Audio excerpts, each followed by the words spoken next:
We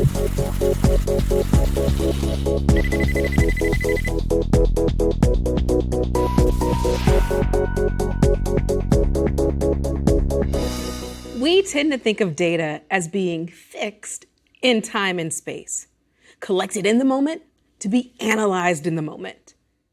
Now, we could always add points to that data set, like with our iris data. If we collected more samples of iris, we could just add that to our model to try to classify it. But what happens when our data is on the move? When values of our variable change over space? Here's an example. Suppose there was a breakout of H1N1 swine flu in your town. How do you think the disease would travel? And how far away would you have to go to decrease your chances of actually catching the disease? Well, we can model the spread of diseases using a branch of statistics called spatial statistics. Now, these models are not only important because of basic science reasons, but also for public policy as well. Now, space often plays a significant role in the evolution of a disease. And so spatial models might focus on determining the rate of a spatial spread, or they might calculate the impact on, say, a large metropolitan city, as opposed to a small country town. In a nutshell, spatial models of disease work by partitioning the population according to the spatial position of the host, the person with the disease. So imagine if I've got an infectious disease and you come near me, well, you're going to be more likely to contract that disease from me. And so that's what a spatial model takes into account. It takes into account your location relative to the person with disease and is more likely to group you together if you're likely to interact. And even if the disease is not infectious, we can still use a spatial model to understand other possible causes. Now, here's an example. This is looking at leukemia data from New York. Now, counties are shaded relative to the leukemia prevalence, or the number of cases of leukemia in that county's population. Notice here, there's concentrated cases in the center, which look like they appear to influence some of those neighboring counties. Notice that counties with very little prevalence often appear clustered together. Now, there are some studies that suggest that infection may be an underlying cause of childhood leukemia, causing cases to occur in clusters within communities. So this might actually explain some of the clustering that we see here in this data. Here's another example. This time, we're looking at county-level data for lip cancer among males in Scotland during 1975 through 1980. Now, there more clearly appears to be an origin, represented by this dark region that you see here along the western border of Scotland. And notice too, the disease rate appears to decrease as we get further from that origin, with a very low rate of lip cancer in southern Scotland. All right, here's another interesting example. Check out U.S. unemployment rate by county. Notice here in this plot, the darker values represent higher rates of unemployment. And notice they tend to be clustered in cities and counties with large populations. Notice here, lower unemployment rates occur throughout the Midwest, where there happens to be lower populations of people. But you'd have to dig a little bit deeper into this data set. Notice in particular, it comes from 2009, when the U.S. had an economic downturn. California was suffering from a housing market collapse, and companies were forced to lay off workers, most of whom lived in larger metropolitan areas. And so this might be what we see happening in this unemployment data. In those large areas with lots of people, many of them have been laid off during that year. Now, spatial statistics is specifically designed for use with spatial geographic data. So these methods actually use space, things like area or length or direction or orientation. It's going to use that feature of the data set to see how they interact with each other. And space is right in the statistics. So this is really what makes spatial statistics, also known as geostatistics, different from the traditional methods that we've covered so far. All right, here are a couple of types of spatial statistics. First are descriptive ones. Now these are similar to the traditional descriptive measures that we've covered so far. So for example, if we've got a lot of points on a map, we might want to know where the center of those points are located.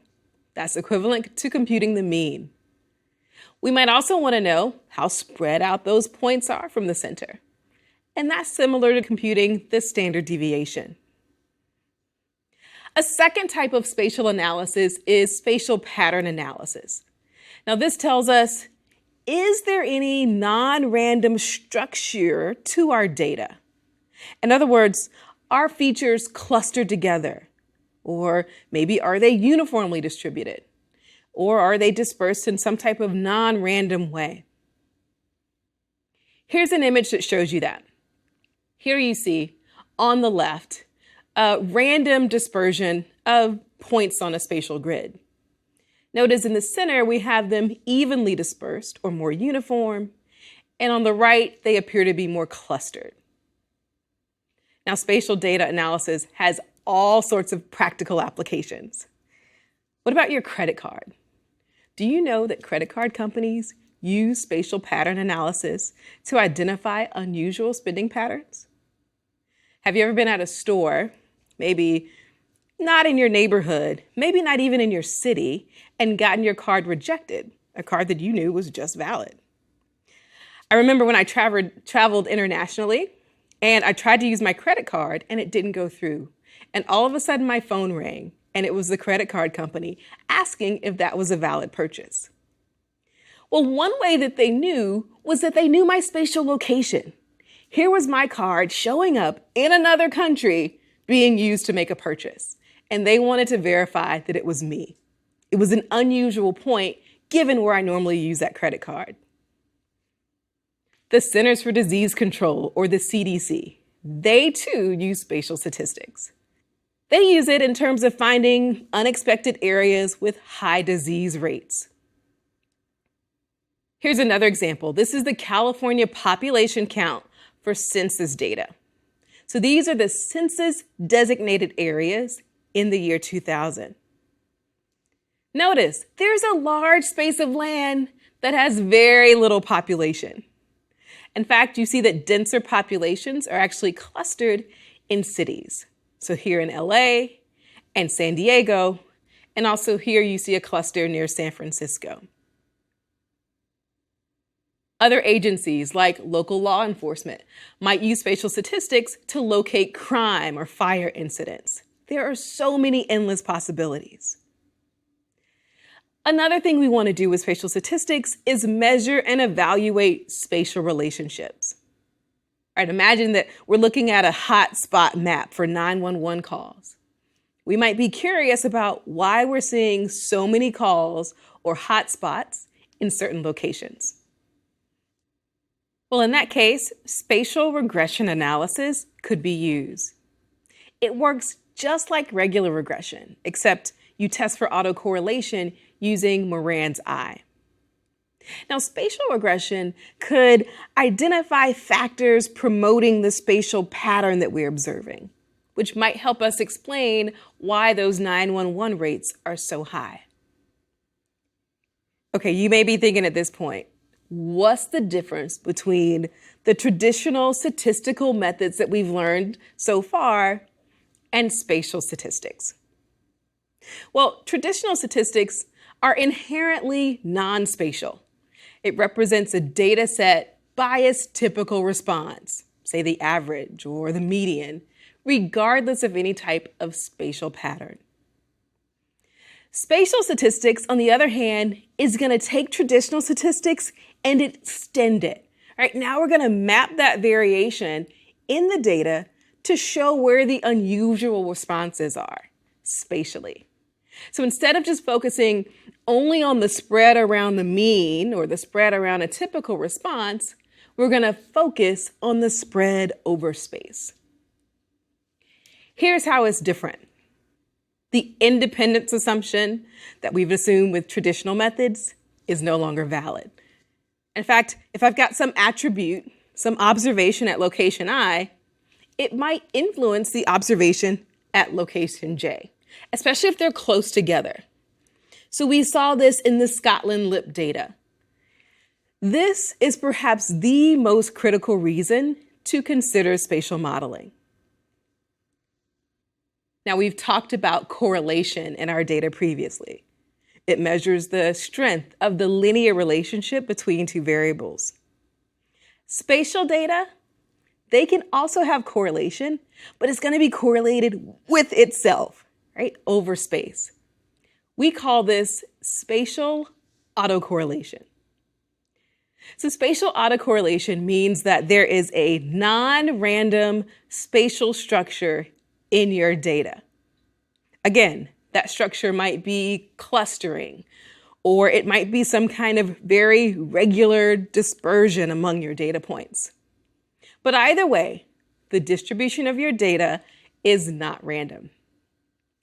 Okay, think of examples like jobs or houses or manufacturing locations, shopping malls. None of these are just sprinkled across a landscape in a random type of way. They tend to cluster together in cities and districts, and they cluster according to land use zones. So spatially autocorrelated data violates the assumptions of independent and homogeneity, that constant variance. So these are assumptions for some of the traditional statistical methods that we've talked about so far. So it's often seen as a nuisance in traditional methods because you got to kind of figure out, how do I account for these data points that violate those assumptions? Now, personally, I get excited when I see spatial autocorrelation in my data because it means there's an underlying spatial process at work, right? Something out there is causing a clustering or causing this spatial structure. So understanding what that something is often turns out to be what we're actually most interested in. Now, the spatial processes are often invisible, but by using some of the tools we discuss in this lecture, we learn more about spatial patterns, and we're going to get a much better understanding of our data. All right, so for this lecture, I'm using several libraries for spatial analysis in R. The SP library, SPDEP, RGEOS, GOR, GStat. So these are all going to be used for spatial analysis. We also need some packages that are going to help us do visualization of spatial analysis. We get that from the raster and the raster viz library, also map tools and ggmaps. And there are also R files and packages that contain spatial data, such as the 2000 census data. Now, spatial data come in several different formats. We've got points and lines and polygons. For example, customers might be points, and roads could be lines, and even zoning districts, well, these could be polygons. So in R, all of that information can be handled either in a vector format, as you see here, or a raster format. Now, the package SP defines a set of spatial objects for R, including points, lines, and polygon vectors. It also allows us to do gridded pixel data, or the raster data. So this is why we need these packages to help us process this visually. Okay, let's jump into an example. Here's data for 100 counties in North Carolina that included the counts of live births and sudden infant death or SIDS cases, for 2 periods, from July of 1974 to June of 78, and again from July of 1979 to June of 1984. Let's look at this SIDS data and plot it along with the county boundaries of North Carolina. Okay, so here's a map that has the latitude and longitude locations for the North Carolina counties. All right, you might be asking, who's my neighbor? How do I decide if somebody's close to me? How much influence should they have on my predicted value? Well, there are various ways that we could look at this North Carolina data and define a neighborhood relationship. But 3 of the most popular ways are rook, queen, and K nearest neighbors. Okay, those chess players out there, you've heard rook and queen. It might be sort of triggering something for you. So the rook and queen neighbors, they actually relate to moves that those pieces can make on a chess game. Notice here, the rook's neighbors are going to be to the left and to the right, above and below. So let's go back to our North Carolina SIDS data set. Here are the rook's neighbors for that data set. So each of these points is connected to the neighbors that are left and right, above and below. As for counties that appear to have more than 4 nearest neighbors, well, that's because the extra lines are originating in a neighboring county that has nowhere else to go. Another way to establish a neighbor is by the queen's neighbor. Notice this is going to include all of the rook's neighbors plus neighbors along the diagonal. Now, in the queen neighbor, any area that's sharing any kind of boundary point is going to be taken as a neighbor. Get it? Taken, queen, anyway, I'm here all day. All right, here's the queen's neighbors for the North Carolina data set. Notice here, if you look closely and compare it to rooks, you see that we get a few more extra lines when we consider queen's neighbors. Now, K nearest neighbors works much like the name says. It chooses the K nearest neighbors, often just based on Euclidean distance, to form the dependency. Here's a plot of the distance connection based on one nearest neighbor. So notice here, most of these locations are only connected to one other location. But you might see a few that have multiple connections. So imagine this. If I'm in a center of a state with 3 counties that are really close to me and counties around them are sort of farther out, then for each of those 3 counties, I'm going to be their nearest neighbor. So they each have 1 connection with me, but it looks like I have 3 connections. So even though this is a one-step K nearest neighbor, you might see a couple of points that have multiple lines connected. Here you see the K nearest neighbors for 2 neighbors. Notice now our connections have increased. Here you see it for 3. Now, as for counties that appear to have more than 4 nearest neighbors, well, that's because the extra lines are originating in a neighboring county that has nowhere else to go. All right, once our list of neighbors has been created, we've got to assign a spatial weight to that relationship. So imagine here, I'm connected to my 5 neighbors. So I'm probably going to give them a higher weight when I'm trying to think about my value or predict my spatial value. As opposed to neighbors that are, say, 2 or 3 counties away aren't going to have much effect on the data at my location. So look at our output here. The queen's neighbor has 490 non-zero links. That means 490 of those red lines are connections, with an average connection of 4.9 links per spatial location. So that means for an average spatial location, the queen's neighbor has about 5 connections. Whereas for the 1 nearest neighbor, it's got only 200 non-zero links, with an average link size of 2. So only 2 connections on average per spatial locations. Now we can choose the type of weight that we want to model on our data, whether it's queen or rook, or k nearest neighbor, and we choose that based on our research question and the underlying spatial autocorrelation of the data. Now, most statisticians, in fact, when they analyze spatial data, they're going to compare multiple models and determine which of those fits is the best one. We mentioned earlier Morans I. This is a correlation coefficient, much like R, that's going to measure the overall spatial autocorrelation of your spatial data set. So in other words, it measures how one object is similar to the other objects surrounding it. So again, if objects are going to be attracted or repelled by each other, it means that the observations are not independent, right? If my behavior is influencing the behavior of a county next to me, then there's a spatial connection. So the null hypothesis for this test is that the data is randomly dispersed. So we assume a priori that we've got a randomly dispersed data set. There's no spatial correlation. So we've got to bring enough evidence with our data to reject that null hypothesis if we want to see any type of spatial relationship.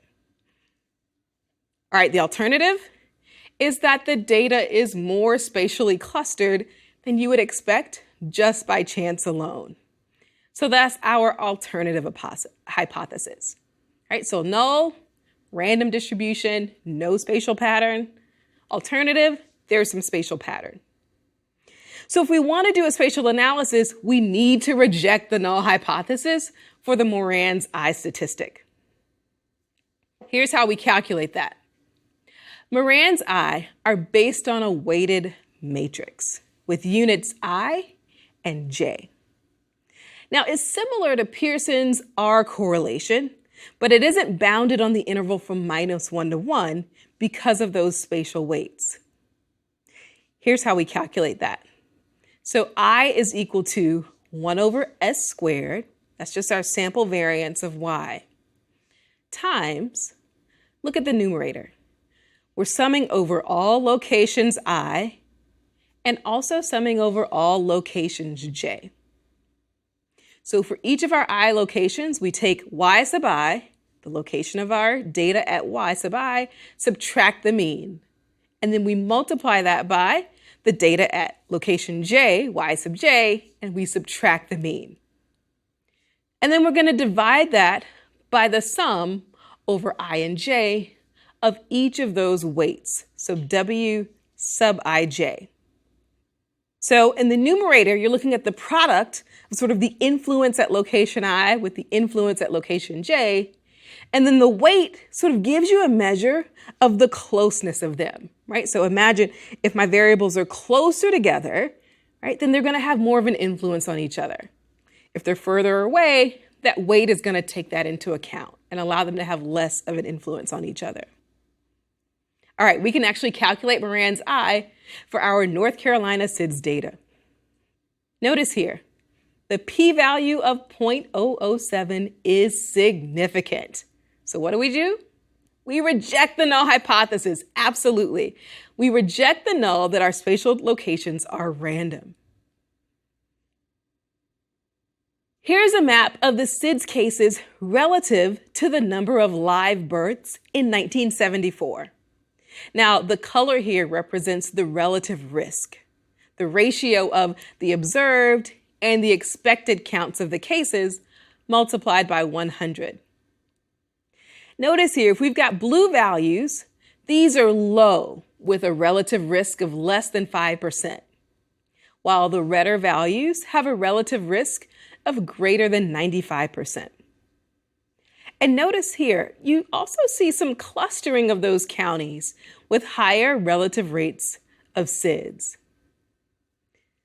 Now, as you're likely beginning to see, spatial analysis, in a narrow sense, is a set of statistical tools used to find order and patterns in spatial phenomena. Now, spatial patterns found in spatial analysis help our understanding of not only the spatial phenomena themselves, but also their underlying structure. Here is a locally weighted plot of samples of coal taken over a spatial area. Now here, the z-axis actually shows us the amount of coal, not elevation, the amount of coal. So peaks or high points represent spatial areas that have larger amounts of coal. And the valleys, or the low points in this data, represent areas where smaller amounts are found. So if we want to generate this type of a spatial map, we've got to understand the correlation between our spatial values. And we get this information from what we call the Semivariogram. Now, every statistician is familiar with a Semivariogram. It's like the foundational tool of spatial statistics. It's kind of like with a regular data set, you'd always sort of generate a scatter plot and a histogram. Well, whenever you've got spatial data, your first step is, what does your Semivariogram look like? That's sort of your go-to, because it actually tells you if you have any spatial autocorrelation in your sample data. And if you don't, well, there's no reason to proceed with a spatial analysis. If you do, you move forward. So once each of your pairs of locations is plotted, we fit a model through them. Notice here on our Semivariogram plot, we have on the y-axis a measure of the semivariance. So this is sort of similar to variance, but in a spatial context. And then on the x-axis, we have the lags. Think of these as sort of the number of steps away that you get from a particular origin point.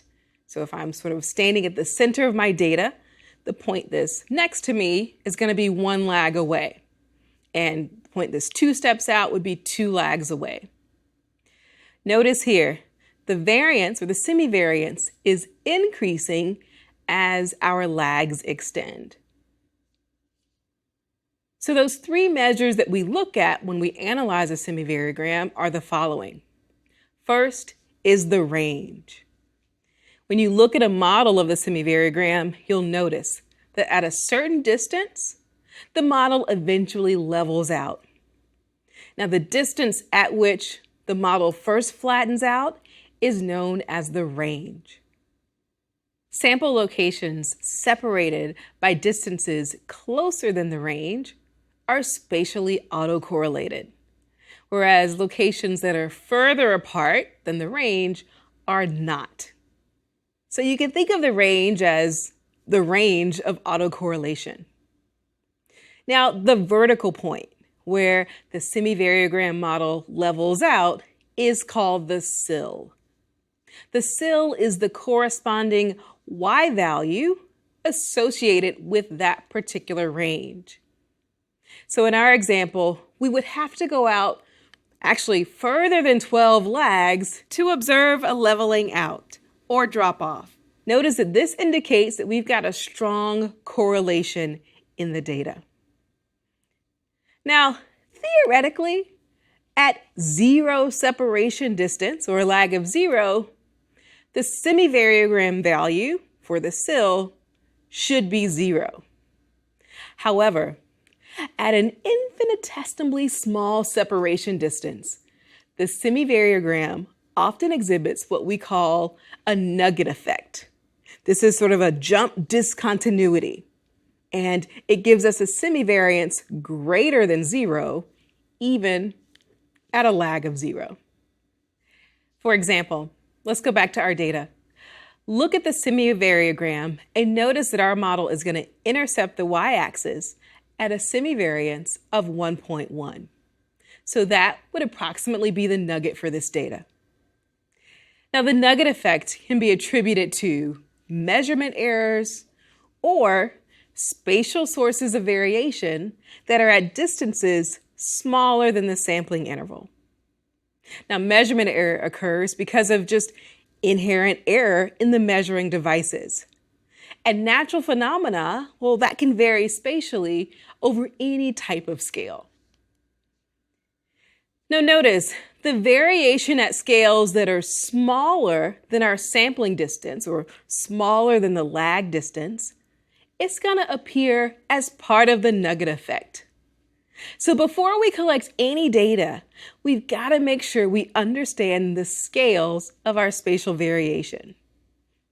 Now, directional semivariograms, these are so fun to compare on the same plot and see how correlated your spatial data is from different locations.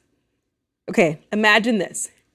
You stand at the center of your spatial data, and maybe you start to walk north.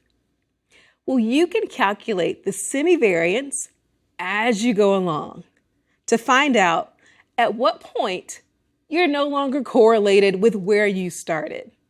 Remember, this value is the CIL, that point.